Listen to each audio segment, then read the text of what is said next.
Hey comic book fans, my nerdy friends, my geeky compadres, what's going on? Welcome to another Tradin with RWC.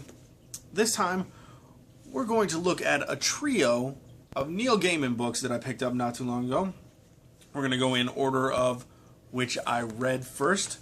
So we're going to look at Murder Mysteries, then Harlequin Valentine, and last but not least, The Facts in the Case of the Departure of Miss Finch.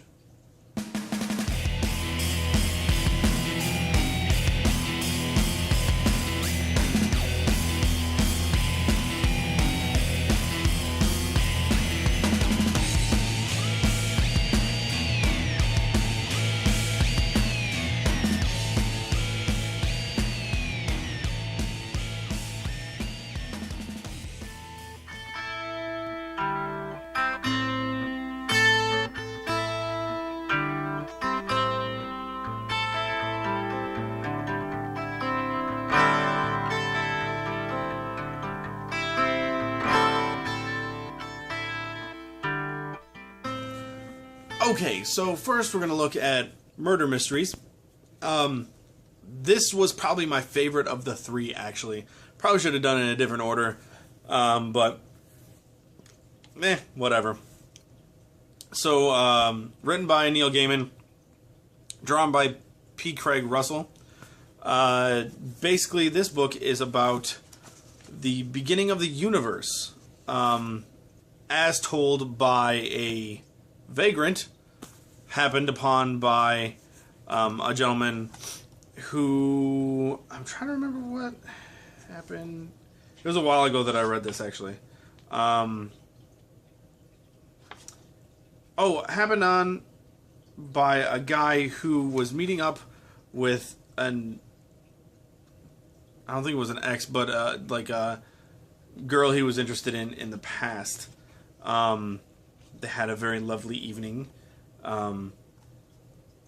and he left her, left her place after she said, "I loved you," and he said, "Thank you," and he went for a walk, just kind of thinking about what's going on, and as I said, he happened upon a vagrant, asking for a smoke. He gave him a cigarette, and the guy insisted he pay. The vagrant insisted that he pay. The guy said, "No, don't bother." And he's like, "Well, let me pay you with a story." And he begins to tell a story of the beginning of the universe and how he was an angel. And he was the angel of, justice?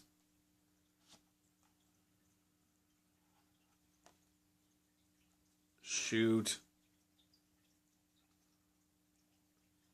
Sorry.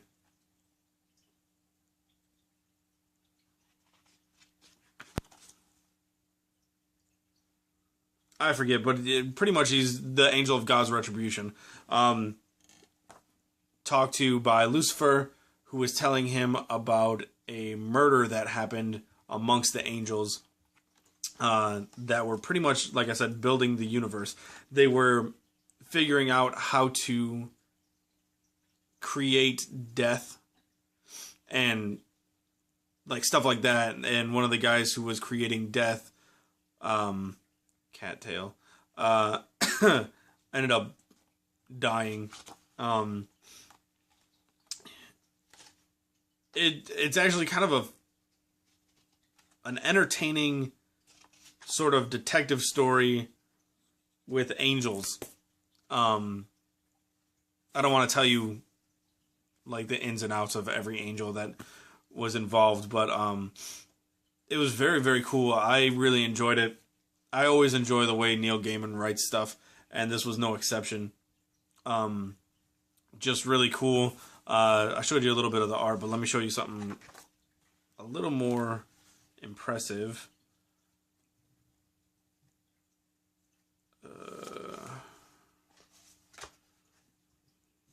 There you go. There's where the angels live and where they're making the universe. There's some angels right here. Yeah, really good stuff. I really, really enjoyed this one quite a bit.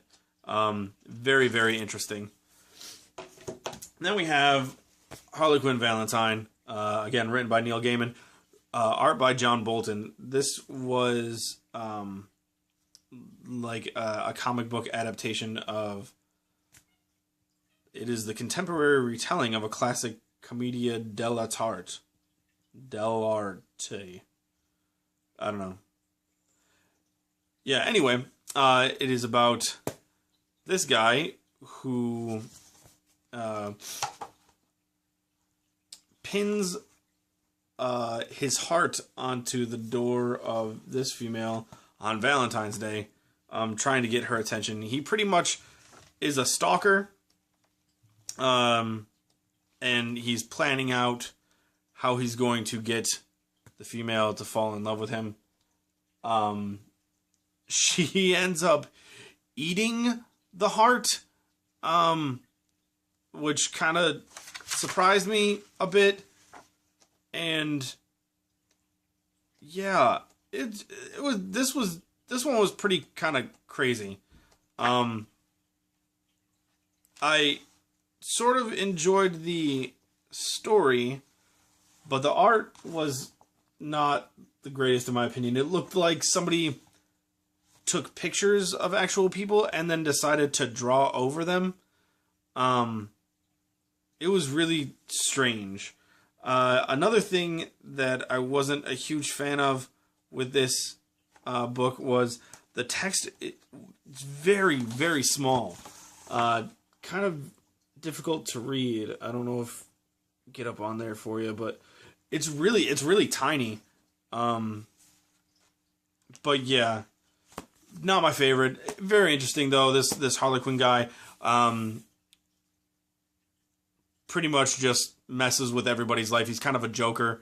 Nobody can see him. And he finds a girl that he kind of obsesses over like every decade or so and tries to find a way for her to fall in love with him. It ends up kind of backfiring on him. And that's the part of the story I actually kind of liked. It was interesting, the interaction of some of the characters in this. But as I said, the art, kind of a bummer, and the text, very, very small. And last but not least, we have the facts in the case of the departure of Miss Finch. I really like this one as well. This one was probably my second favorite, except for the art in it again, which was done by Michael Zulli and Todd Klein. Parts of the art were really cool, but it was just, I don't know, not a huge fan. But the parts of the art that I did like were further on in the book. Here. Pretty cool, kind of like older horror books. I like that. So, what the story is about a gentleman who is in London trying to write a screenplay for a movie. He doesn't tell anybody he's there, just so he can kind of work on his own. He ends up getting a phone call from a friend who is in London, who he doesn't know how he knows that he's there. That was confusing, sorry. They end up going out for an evening. It was planned on going to the theater and for sushi afterwards, but the catch was it was kind of a double date with Miss Finch. I don't know if I'm pronouncing that right. I never got Miss, Ms, and Mrs. I think Mrs. is MRS, but as far as Miss and Mrs. and Ms, all that, I don't know. So if I'm saying it wrong, I apologize, but honestly, I don't care. Anyway, so they meet up with this girl. They call her Miss Finch. That's not her real name, though, and they make it a point to point out that it's not her real name. But instead of going to the theater, because it was canceled, they go to an underground circus in, like, some abandoned, I want to say catacombs, but not really. They're like abandoned rooms underneath the city, underneath the trains and stuff, which sounds really kind of cool. I would really like to do that. So they show up, they go into this circus, like I showed you, and each room has a different act.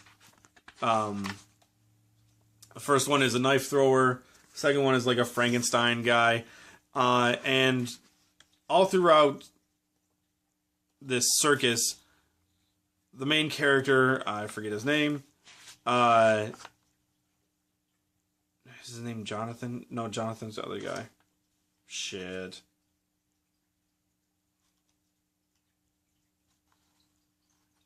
I can't remember his name. I apologize. I'm doing terrible. Anyway, he's been talking to Miss Finch, and she is a biogeologist, and they're talking about, like, extinct animals and things like that, and she keeps talking about these saber-toothed tigers. I forget their actual names, because they're not tigers or whatever. They don't have stripes. Anyway, she is going on and on and on about them, and they step into this room, and like the ringleader guy asks for a volunteer. He picks a guy to be hypnotized, and they're all talking about how he's a plant and stuff. Excuse me.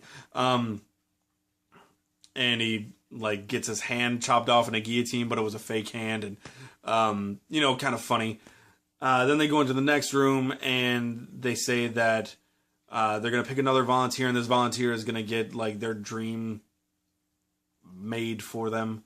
And they're talking about, oh, who's the plant this time, and blah blah blah. And they happen to pick Miss Finch. They made her wish come true, and she was like taken back to prehistoric times where she was this Amazon chick with these saber-toothed tiger things. It's kind of weird. But I enjoyed this one. Just the idea, I guess, of the underground circus thing. As far as the Miss Finch part, I could care less, but the idea behind the underground circus seemed really, really cool. I kind of want to find something like that. If they actually have one, I'd be awesome.